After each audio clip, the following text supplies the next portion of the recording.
So in this video, I thought it would be interesting to go through my painting process and adding those small details to really send a model to the next step. I just mixed up a cream color. I think it would be fun to make sort of a brick and plaster falling off of and revealing a normal wall. So once I mix that cream together, I just cover the whole build in that. And it's sort of a mix between a light and a dark, so I can still stain it. I didn't really know what my overall vision was for this, so I just sort of went for it and did what I felt like in the moment. And it was just kind of fun to spend a couple days working on this. It did take longer than I wanted it to, which kind of was not my favorite thing, but I really love how it turned out and totally worth it. Before I color in the red bricks, I just cover everything in white and make sure I get a perimeter so it looks like plaster on the walls. This isn't the final effect at all, and I kind of had to work with it a little bit to make it look right, but this was a good step and gave me a good base to paint the bricks on. It was really fun to have a show on while I did this and just kind of went for it. You can see that I'm not super concerned with getting the frame of the window or anything like that. I know that I will be painting those brown afterwards, so I'm not too stressed about that, but making sure that I do not paint too much of the regular wall, the tan. For the next couple of days, I make sure that the bricks look the best they can be, which took me a lot longer than I wanted it to, and I was planning to do really simple paint on this, but I thought it might be fun to really put as much effort and detail as I can into this thing that I probably spent a day constructing. It was like finished in a day, and I just spray painted it up and left it for a couple months, so I was excited to see how it would turn out. And only the tops are painted of these bricks. I'm able to move on to more serious details inside the bricking, but the red color really needs to pop. Just for now, I do a layer of dark blue. I thought that would be my final roof, but I do come back to it later.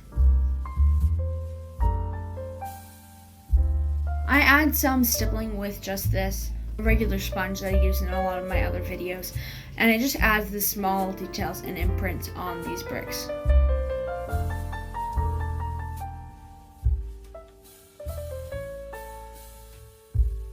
This is where things get a bit more serious for this build, because after this point there's no like dividers stopping my mistakes. Now I have to be super serious with what I'm doing, and I just kind of cover everything in a brown. There's a lot of window frames that I need to cover, so I do add variation with some more tan colors, and you'll see that kind of come out in these.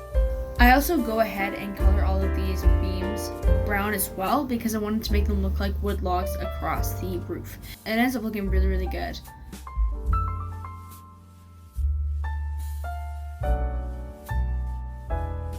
This is sort of where I try something new. I use a lot more thick amounts of the paint and leave it on there, and then when it's just slightly dry, I start to carve into it. It ends up looking really cool and like sort of like grains of wood, which I wasn't expecting, but you know what, it ends up turning really cool, but took forever to kind of figure that out.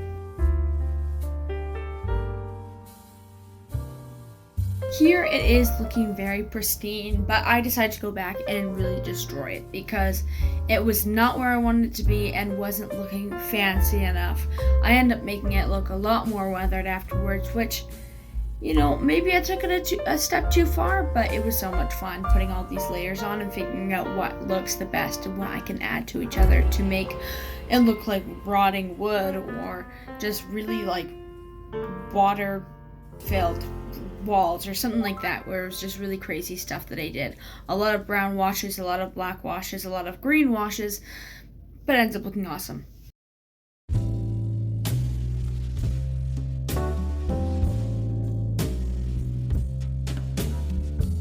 I had some more high-grade stuff that I could have used for this, but I found that the best thing was just an acrylic paint that was watered down, and it ended up looking awesome. I just put a layer of that on and sponged it off with just toilet paper or a sponge or paper towel. You can see right now that the door is green. It does not stay like that. And I also mixed up the paint to redo the roof, and I made it more of a bluish green color, and it was sort of because I had just been playing Animal Crossing, and one of our residents' houses was this color, and I just thought it was really awesome, so I decided to use it. I could have definitely just done a full layer of paint, but I actually watered it down a bit so that I could still get that darker feel to it and an unevenness of the paint layers. And I actually really like how it turns out. Oh my goodness, the whole time doing this one plank of wood kept falling off, and I kept re-gluing it probably 5 times and it would not stay down. So I tried desperately to not use toilet paper mache, but I just thought it would send this build to, like, just to make it look so much better. I thought it would look great, and it did. I mean, look at it. Going down was awesome. I added a little bit of white just to make sure it got that color, that plaster feel to it. And then the actual, like, washes that I put on it took down really well. So all of these bricks got a nice, like, surrounding of just toilet paper and Mod Podge. So it does take a little while for the paper and Mod Podge to dry, but not too long, and easy enough I'm able to work on other things as that goes on. So as I foreshadowed too, I did change the door so it was more brown, and inside the door I added that dark blue.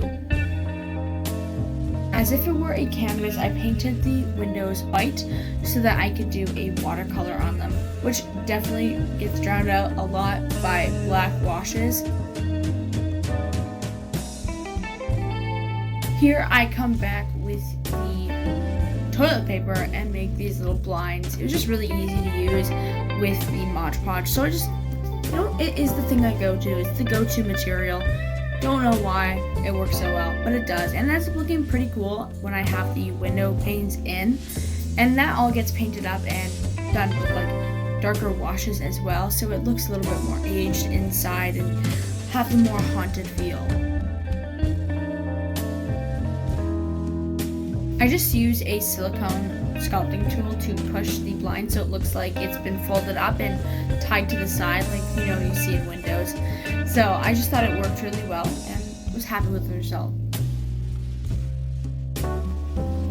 I decided to add some more tan detail because you know what, I can never be done, and at a certain point I just have to stop, but I'm not there yet, so I just keep adding detail until it looks right. Also, of course, adding these little stump areas to the ends of these logs because, why not? I get some washes on there as well. Here is where I add some more black watered down acrylic so that these little details really stick out. Here's where I finally crack the code and get my watercolors back out again so that I can paint different tans and reds and oranges onto these bricks, and it really ends up looking awesome. And you know what? After days of discovery, I'm so glad to have found the solution. Because look at that, it just goes on there, and I go up behind with some more white brick looking things, and also adding a white light brushing to it. Looks awesome. Once again, I'm bringing out the watered down black to create some shadows and aging to the bricks.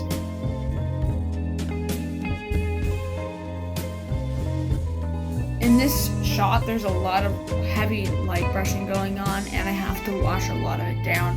It ends up looking fine in the end.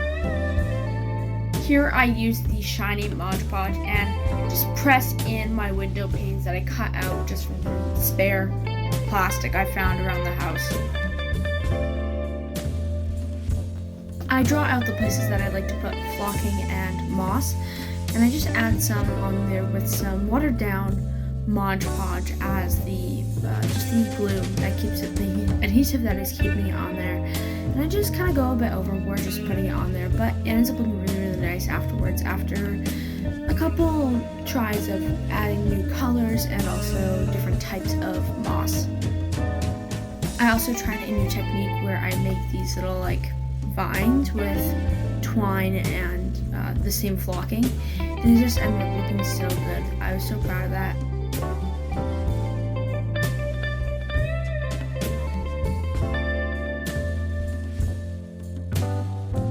This is where I decide to make or break this project, and I start to destroy the hours of work on those wood planks that I had.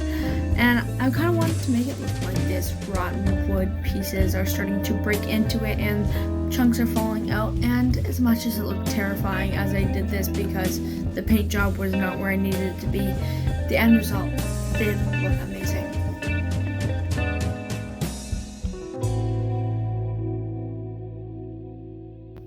And of course I'm going to need to add another brown wash, sort of matching it to the original color to look a bit more discolored but also moldy looking wood, wet wood, soaked through wood.